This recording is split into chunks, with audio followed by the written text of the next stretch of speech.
하나님의 사랑과 평안이 여러분의 가정과 일터 위에 충만하시기를 기도합니다. 오늘 우리에게 주신 하나님의 말씀은 베드로후서 1장 1절로부터 11절까지의 말씀입니다. 예수 그리스도의 종이며 사도인 시몬 베드로는 우리 하나님과 구주 예수 그리스도의 의를 힘입어 동일하게 보배로운 믿음을 우리와 함께 받은 자들에게 편지하노니 하나님과 우리 주 예수를 알므로 은혜와 평강이 너희에게 더욱 많을지어다. 그의 신기한 능력으로 생명과 경건에 속한 모든 것을 우리에게 주셨으니 이는 자기의 영광과 덕으로서 우리를 부르신 이를 알므로 말미암음이라.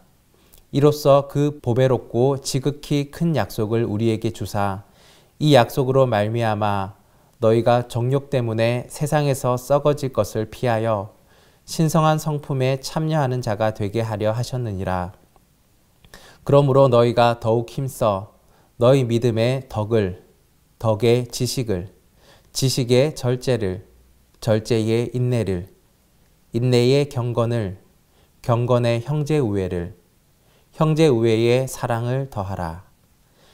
이런 것이 너희에게 있어 흡족한즉 너희로 우리 주 예수 그리스도를 알기에 게으르지 않고 열매 없는 자가 되지 않게 하려니와 이런 것이 없는 자는 맹인이라 멀리 보지 못하고 그의 옛 죄가 깨끗하게 된 것을 잊었느니라. 그러므로 형제들아 더욱 힘써 너희 부르심과 택하심을 굳게 하라. 너희가 이것을 행한즉 언제든지 실족하지 아니하리라. 이같이 하면 우리 주 곧 구주 예수 그리스도의 영원한 나라에 들어감을 넉넉히 너희에게 주시리라. 아멘. 베드로후서는 거짓 교사의 영향을 받고 있는 성도들을 위해 쓴 편지입니다. 당시의 이단 사상과 거짓 교사들의 가르침으로 미혹되거나 박해를 받고 있는 여러 가지 혼란한 가운데 있었던 성도들에게 바른 신앙, 바른 성도의 삶에 대하여 가르치고 권면한 내용들이 기록되어 있습니다. 성도는 예수 그리스도를 믿고 하나님의 자녀가 된 사람들입니다. 믿음의 길에 들어섰던 사람들인데 여전히 세상 가운데 살고 있기에 세상 생각과 문화의 영향을 받으며 살아가고 있는 사람들입니다. 그래서 잘못된 가르침과 세상적 욕심에 사로잡혀 신앙이 성숙하지 못하는 이들도 종종 있습니다. 이것을 이겨내는 방법으로 베드로 사도는 신성한 성품에 참여하는 사람이 되라고 권면하고 있습니다. 믿음의 바탕 위에 신성한 성품 7가지를 더하라고 제시하고 있습니다. 신성한 성품, 그 첫 번째는 바로 덕입니다. 그러므로 너희가 더욱 힘써 너희 믿음의 덕을. 성도들 중에는 열심히 봉사하고 많은 시간을 기도하며 신앙생활을 하지만 인격적인 결함이 있어서 덕을 세우지 못하는 사람들이 있습니다. 개인적인 믿음은 참 좋은데 그분이 가는 곳곳마다 문제가 생기고 시끄러워집니다. 이것은 믿음은 있는데 덕이 없기 때문입니다. 덕은 선하고 정직한 성품으로부터 표현되는 관용과 포용과 화해와 사랑의 자세를 다른 사람에게 드러내는 생활, 그것입니다. 하나님을 영화롭게 하기 위해서 우리에게 필요한 성품이 바로 덕입니다. 믿음이 아무리 좋아도 교회에 아무리 많은 봉사를 해도 덕이 없으면 그 주위에는 사람이 머물지 못합니다. 그리고 하나님을 영화롭게 하기보다는 오히려 그 사람 때문에 하나님을 가리는, 하나님의 영광을 가리는 결과를 가져오게 됩니다. 그래서 필요한 성품이 바로 덕입니다. 두 번째는 지식입니다. 그러므로 너희가 더욱 힘써 너희 믿음 위에 덕의 지식을. 덕이 있는 사람에게도 몇 가지 결점이 있을 수 있습니다. 우유부단하거나 덕을 앞세워 판단과 선택을 잘못하는 경우가 덜어 있습니다. 또 상황과 환경의 지배를 받아 흔들릴 가능성도 많습니다. 그래서 덕에 지식이 더해져야 그 덕이 바로 설 수가 있습니다. 여기서 말하는 지식이란 하나님의 말씀에 대한 지식을 뜻합니다. 하나님의 말씀에 대한 분명한 지식이 있어야 이 일이 덕스러운지 아닌지를 분별할 수가 있는 것입니다. 세 번째는 절제입니다. 그러므로 너희가 더욱 힘써 너희 믿음의 덕의 지식의 절제를.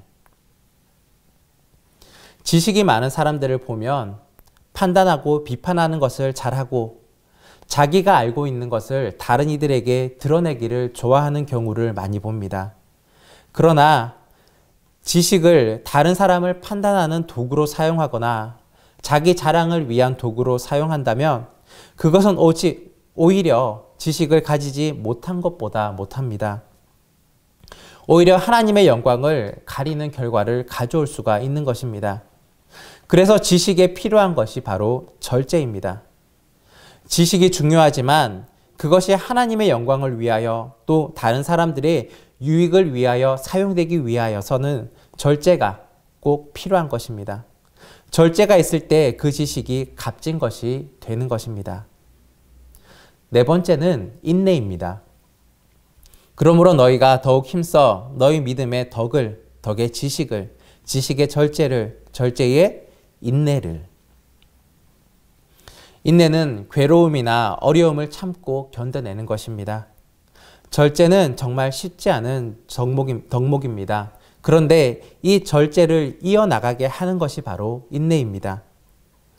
운동선수들은 경기를 앞두고 절제할 것이 많이 있습니다. 먹고 싶다고 해서 함부로 먹을 수도 없습니다. 쉬고 싶다고 해서 마음대로 쉴 수도 없습니다. 모든 것에 절제하지 않으면 경기에서 승리할 수가 없습니다. 하루 이틀은 절제할 수가 있을지 몰라도 그것을 장기간 이어나가기는 여간 힘든 일이 아닐 수 없습니다. 이 장기 레이스를 이어나가게 하는 것이 바로 인내입니다. 괴로움이나 어려움을 견뎌내는 그 힘이 바로 인내입니다. 다섯 번째는 경건입니다. 그러므로 너희가 더욱 힘써 너희 믿음의 덕의 지식의 절제의 인내의 경건을. 인내로서 무조건 참고 견디는 것은 무지한 일일 것입니다. 인내에는 확실한 목적과 이유가 있어야 합니다. 그리스도인의 인내의 이유와 목적은 경건입니다. 경건은 하나님과 인간 사이의 관계를 나타내는 말입니다. 성도들이 이 세상을 살아갈 때에 하나님 앞에서의 삶이라는 것을 분명히 깨닫고 행동하는 자세, 그것이 바로 경건입니다. 하나님을 두려워하고 하나님 앞에서 조심스럽게 겸손하게 생활하는 것, 이것이 바로 경건입니다. 하나님 앞에서 하나님께서 인정하시는 삶을 위해 괴로움과 어려움을 참아내고 견디는 것입니다. 경건한 삶은 하나님께서 기뻐하시는 생활과 행동이며 하나님을 공경하는 자세로 삶과 조심하는 것입니다. 이것을 통하여서 인내를 이루어 갈 수가 있는 것입니다. 여섯 번째는 형제 우애입니다. 지식의 절제의 인내의 경건의 형제 우애를. 경건의 원어적인 의미는 하나님을 두려워하다, 하나님을 경배하고 예배하다라는 의미가 담겨져 있습니다. 경건은 하나님을 두려워하며 하나님을 예배하는 삶입니다. 형제와 다투고 형제에게 원망 들을 만한 일이 있다면 온전한 예배, 온전한 경건을 이룰 수가 없습니다. 마태복음 5장 23절, 24절의 말씀입니다. 그러므로 예물을 제단에 드리려다가 거기서 내 형제에게 원망 들을 만한 일이 있는 것이 생각나거든 예물을 제단 앞에 두고 먼저 가서 형제와 화목하고 그 후에 와서 예물을 드리라. 하나님을 사랑한다고 말하고 하나님 앞에서 삶을 산다고 하면서 내 눈앞에 있는 형제를 미워하고 서로 원수지고 있다면 그것은 경건이 아닙니다. 경건을 위해서는 형제 우애가 더해져야 하는 것입니다. 온전한 경건을 위하여서 형제 간의 우애를 바로 쌓아야 하는 것입니다. 일곱 번째는 사랑입니다. 그러므로 너희가 더욱 힘써 너희 믿음의 덕의 지식을, 지식의 절제를, 절제의 인내를, 인내의 경건을, 경건의 형제우애를, 형제우애의 사랑을 더하라. 형제우애 위에 사랑을 더하라고 말씀합니다. 형제간 또는 친구 간의 도타운 정과 사랑을 우리는 우애라고 부릅니다. 그런데 이 형제나 친구 같은 서로 이해의 범위 안에 있는 사람을 벗어나서 그 지경을 확장해 나가는 것이 바로 사랑입니다. 나에게 사랑을 받을 만한 형제, 친구와 이웃 같은 그런 가까운 관계가 아니라 타인에게 그 범위를 벗어나서 그 범위를 넓혀가라라는 의미를 담고 있는 것입니다.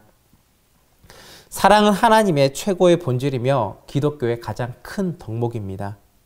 성경의 핵심적인 가르침이기도 합니다. 성경이 말하고 있는 사랑은 한마디로 예수 그리스도의 십자가의 사랑을 말할 수가 있는 것입니다.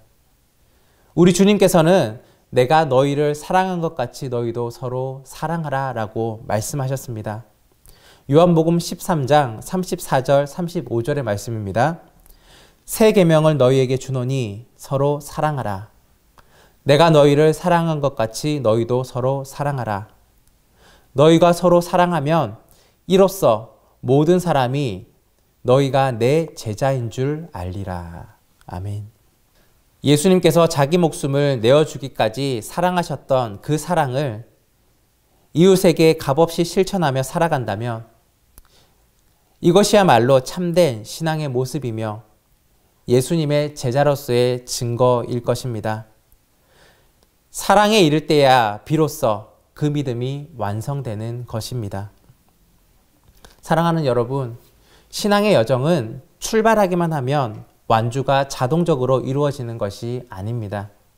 보배롭고 큰 약속이 성취되는 날, 바로 예수님께서 예비하신 나라에 들어가려면 더욱 부르심과 택하심을 굳게 잡아서 잘못된 가르침과 세상의 욕심에 빠지지 않도록 부단히 주의해야 합니다. 믿음으로 시작하였다가 실족함으로 믿음의 길에서 벗어나거나 이탈하지 않도록 부단히 노력해야 합니다. 성도는 예수님의 제자로서 이 세상을 살아가는 사람들입니다. 광야와 같은 세상에 살아가지만 믿음의 덕의 지식을, 지식의 절제를, 절제의 인내를, 인내의 경건을, 경건의 형제우애를, 형제우애 위에 사랑을 더욱 힘쓰면서 신성한 성품을 이루어가는 사람들이며 하나님 나라의 삶을 살아가는 사람들, 바로 이들이 성도입니다. 베드로후서 1장 10절에서 11절은 베드로 사도의 권면이며 오늘 저와 여러분에게 주신 하나님의 말씀입니다. 그러므로 형제들아, 더욱 힘써 너희 부르심과 택하심을 굳게 하라. 너희가 이것을 행한즉 언제든지 실족하지 아니하리라. 이같이 하면 우리 주 곧 구주 예수 그리스도의 영원한 나라에 들어감을 넉넉히 너희에게 주시리라. 아멘. 오늘 하루도 하나님의 부르심과 택하심을 굳게 잡고 하나님의 능력을 의지하여 실족하지 아니하고 하나님 나라의 삶을 살아갈 수 있는, 또한 긴 경주를 온전히 완주할 수 있는 저와 여러분이 되기를 간절히 바랍니다. 기도하겠습니다. 사랑과의 아버지 하나님, 감사합니다. 하나님의 은혜 가운데 저희를 거룩한 백성, 성도로 불러주시고 하나님의 자녀로 삼아주심을 감사합니다. 우리가 믿음의 길에 들어섰지만 여전히 우리를 위협하는 많은 유혹들이 있으며 우리의 삶 가운데 어려움의 순간들이 있음을 고백합니다. 그러나 우리의 믿음을 끝까지 완주하기를 원하오니 성령님께서 함께하여 주시고 은혜를 더하여 주셔서 끝까지 믿음을 지켜나가며 하나님 나라에 이를 수 있도록 도와주옵소서. 광야와 같은 세상에 살아가지만 믿음의 덕의 지식을, 지식의 절제를, 절제의 인내를, 인내의 경건을, 경건의 형제우애를, 형제우애 위에 사랑을 더욱 힘쓰면서 하나님께서 말씀하신, 우리에게 부탁하신 신성한 성품을 온전히 이루어갈 수 있는 주의 자녀들, 성도이게 하여 주옵소서. 오늘 우리에게 주어진 삶의 많은 현장 가운데 더욱더 주를 위한 일에 힘쓸 수 있는 저희 되기를 원하고 하나님께서 기뻐하시는 삶, 하나님을 영화롭게 하는 삶을 사는 성도이게 하여 주옵소서. 감사드리며 예수 그리스도의 이름으로 기도드립니다. 아멘.